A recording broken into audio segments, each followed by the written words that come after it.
wait, hold on a second. It's becoming more expensive for us to live in the very area that these people are visiting. This whole thing of Western Cape government lobbying. I mean, come on. Leave Western Cape alone. They're a country. They pay to stay. They buy things. So you're collecting money two ways. You just want to add the third one by adding tax.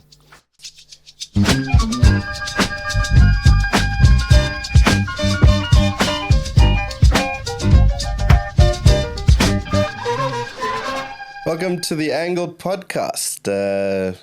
This is something we've brought to you where we go behind the stories that are published in our publishing partners, the Mail and Guardian and the Daily Maverick. And myself, Earl Joseph, and Stanley Moloto over here, my colleague, we get to talk and disagree and agree and shout at each other about interesting things. Stan! The coolest grey beard in town. Indeed. How are you, sir?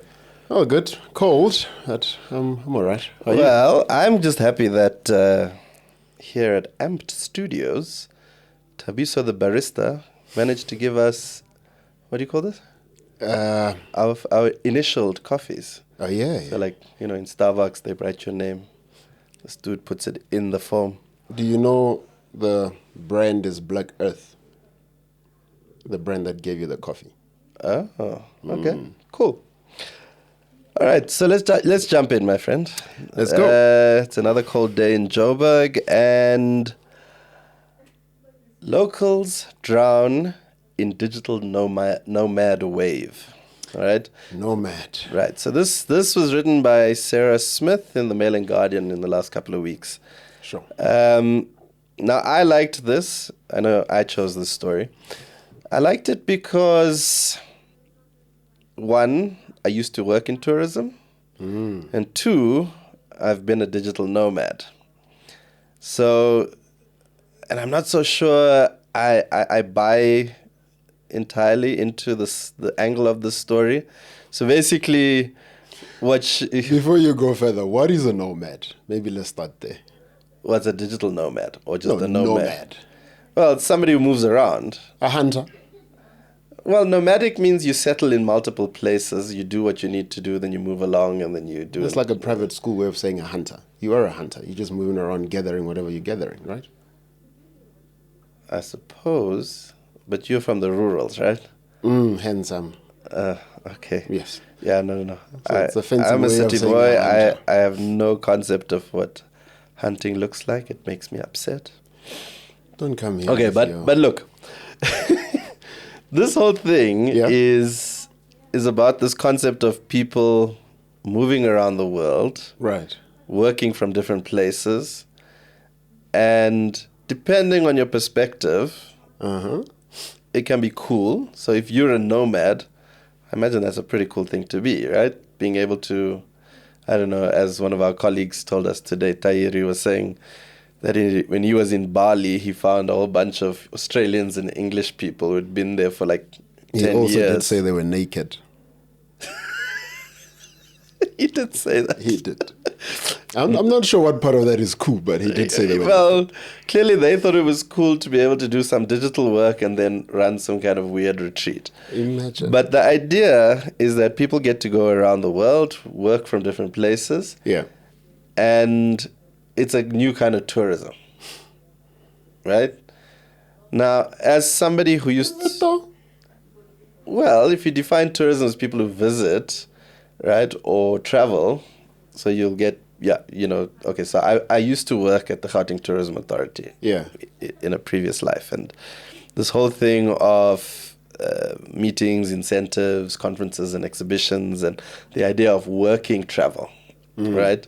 This takes it to a kind of different place. It's not quite the same, but it's the idea that you can take your laptop, as long as there's connectivity, you can move to a place that's sort of fairly cheap to live in, earn your dollars and your pounds and your euros, and then spend in the local currency.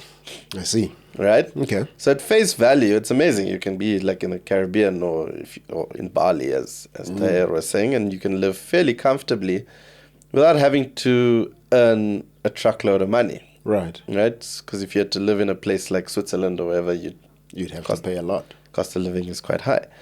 So at face value, it seems like a good idea. What's your problem with it? What issues do you have with this thing? And I think, Is okay, it a sophisticated way of saying migrant labor?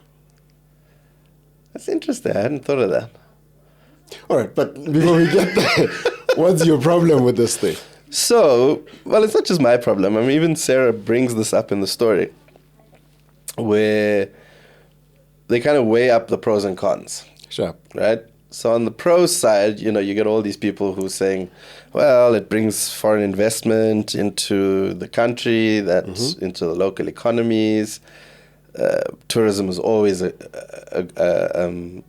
good way to attract investment or revenue into a community. But then the local residents say that it has a kind of unintended consequence on them. Right.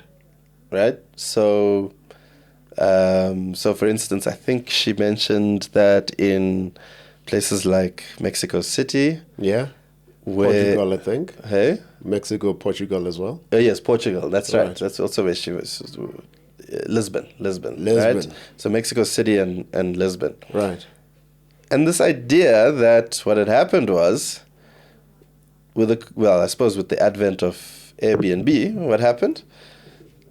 Long-term rentals spiked. The cost of long-term rentals spiked because short-term rentals... I'm not being rude. I'm just verifying the story. So then the idea is the locals all went, wait, hold on a second. It's becoming more expensive for us to live in the very area that these people are visiting. And then you have this issue of what they call gentrification. I don't know if you know what gentrification means. Yeah, basically just moving in and making the cost of living there high, especially around rental, right? Right, but it's also just changing the look and feel of a place to try and attract a different market, basically. Right. Kind of zhuzh it up a bit, right? So I wasn't so when I thought, I mean, I hadn't really thought of it that way because... You know, we always just kind of think, okay, tourism, good. You know, like what's his name, Frankenstein, say fire bad. You know, you just say tourism, good, right? You don't even think about it. And then what really irked me was when it got to the point where suddenly South Africa, in I think it was February this year, decided they wanted to create a visa, a digital nomad visa. Wasn't that president in 2020? He did say that 2020.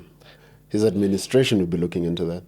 I think it was in Feb of this year. The amendments, the draft amendments were made to the immigration regulation, and then this nomad visa came into play, which I think basically said that you can come in, you can work for 6 months, and I don't know if you can remember. Did it include the tax issue? Yeah, you will get taxed. You have to register for tax. But was it for 6 months? Yeah. The issue with that I have is, so why do I need to register for a nomad visa if I can just come here on a tourism visa and stay for 6 months and not contribute to your tax? The tourism visa is 3 months. Well, I can extend that. That's also true. So why do I need the nomad visa? So tell me, I'll stay in your country for a year or 2, and you'll exempt me for some taxes. Then this nomad visa suddenly makes sense. Well, it's according to the UN World Tourism Organization, they said 39% of the countries that have these visas do give tax exemption. Right. But what does that mean? I mean, one of my issues was in South Africa, the reason this thing came up, guess who lobbied for it? Who? Where do you think? The Western Cape.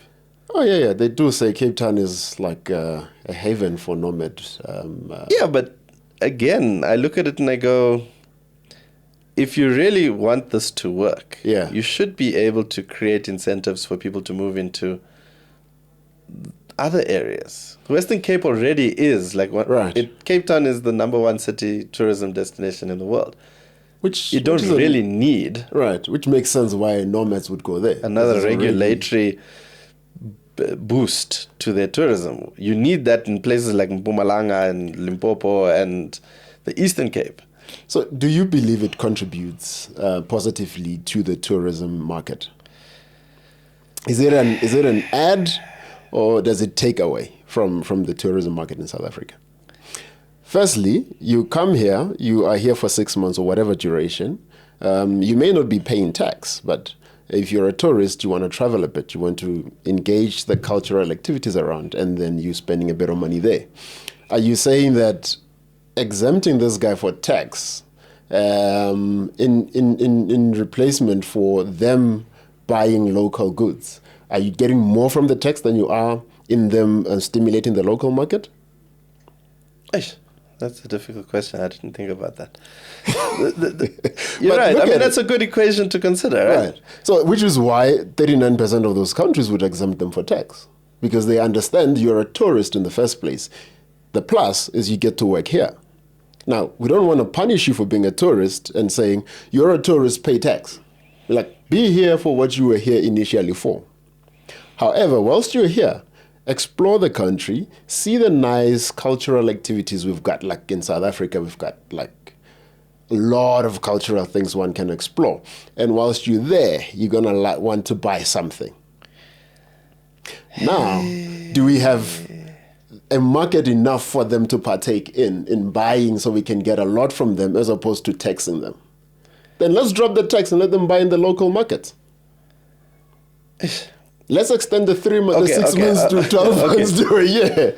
So I'm going to take you I'm going to take a little bit of a segue here, right? Sure. So you know my experience as being a digital freelancer with a global company, right? Mm-hmm.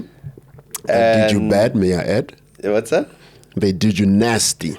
They did. But that's a different thing. But what it does do is it also brings into question for me, like, what is the jurisdiction, right? Right. So in my case, I was working for a company outside of the country. So I wasn't really a tourist because I live here. You were here. Right? I already lived here. But I was working. But then when we had a conflict and then I tried to invoke some sort of legal response to them terminating my services, then it became a problem because now suddenly you've got this jurisdiction issue, right? They're based in London. I'm based here. How do I go and get my money from them? Yeah. When I tried to do it here, it became really expensive, right? So the next question is, if you're exempting them from tax and they bounce, or if you don't exempt them from tax and they bounce, how do you collect that tax? Or how do you police them? Like that... Which is why you need to exempt them. Do not get them to pay tax. So they have freedom of movement. They come in and go as they wish. Now you tie them to tax. Now they leave. Now where do you file the lawsuit? Where do you even, how do you get to them? What law applies? The local one or the one where they're from? Then that becomes very tricky. Which is why you need not make them pay tax. So that they have freedom of movement. They can come here, do business, and leave. They can come and stimulate the local economy. Off they go. Without having to be tied to anything. Because once you tie them to a lot of these things, now it's, I need to go visit this country, but there's this red tape. Yeah, but that's. I think we're moving. I'm still not convinced. I'm still not convinced. Yeah. About encouraging digital nomads in that way. Okay. I mean, the article specifies, or rather kind of goes, well, the market will be the market. It will do what it does. And I don't really get that, because if you can't intervene in some way to direct, particularly from a regulatory perspective, right? But how do you intervene from a regulatory perspective without stifling tourism? Because by creating those systems in place, now suddenly if I want to visit, I'm like, but do I have to go through all of this just to visit your country? No, I'm saying, well, you can visit our country. There's no issue there. Do you know what you're going to have? What?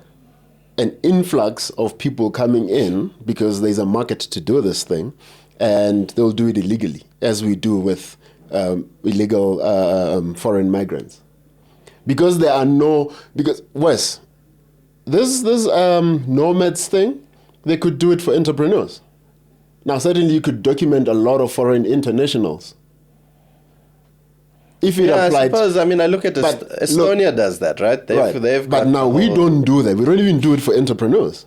But we have an influx of entrepreneurs who are foreign nationals here, who are not documented, who are not even taxed. So it does not benefit the country anyhow.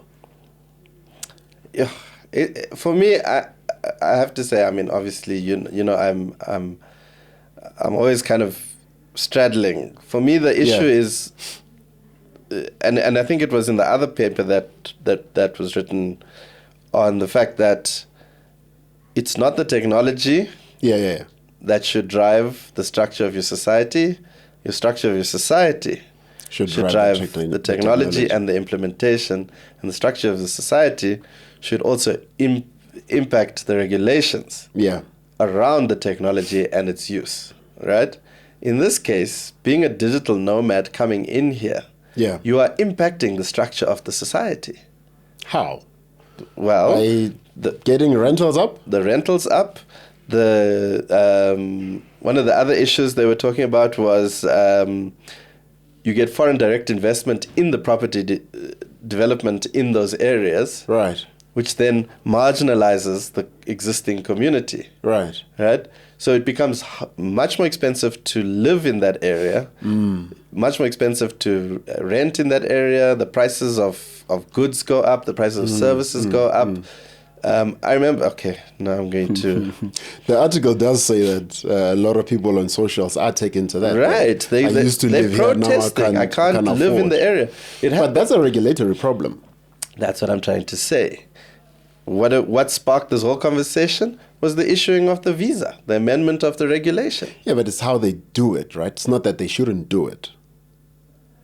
I don't know. So that's one way to look at it. I like the idea that if you're going to do it, if you're going to actually put a nomad visa in place, it has to come with and I'd like to use it to push people into areas that are underserved. Okay. Do you know what I mean? Okay. This whole thing of Western Cape government lobbying, I mean, come on. Leave Western Cape alone. It's a problem for me. It's a real problem for me that, you know, the government then creates this thing because the Western Cape government says so. For me, that doesn't work. The government should really be regulating to spread that tourism dollar around. So where would you reckon that regulation should come from? National or provincial? Like Western Cape should regulate... No, it's a national imperative. That's why the Western Cape lobbied. They lobbied the Yeah, but is it fair? Because the dynamics in Western Cape may not necessarily be the same as in Limpopo. Well, if the Western Cape is lobbying for a national change or amendment to the legislation... Right. That affects Limpopo because now Limpopo is affected by the very same thing. The question is, why at a provincial level do we have the power to do that?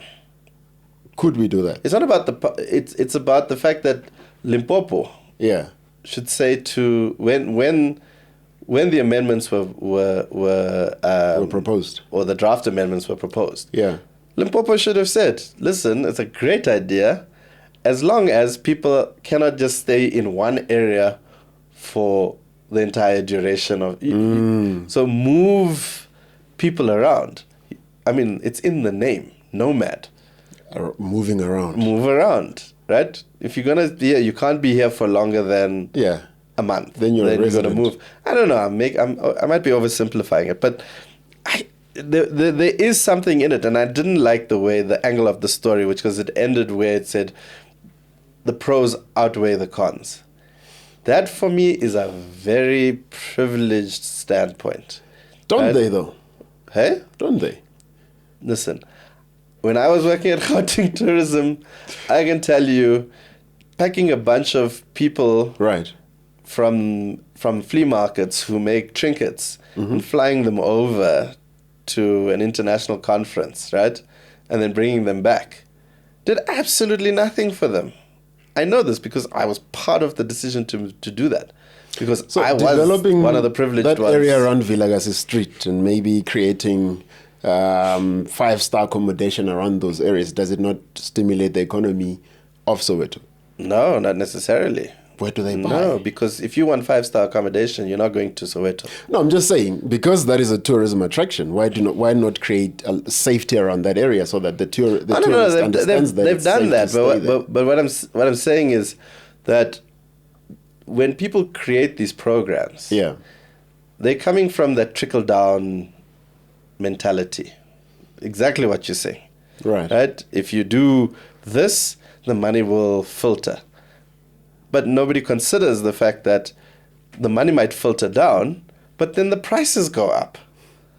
Right? So it's a kind of it's a balancing act.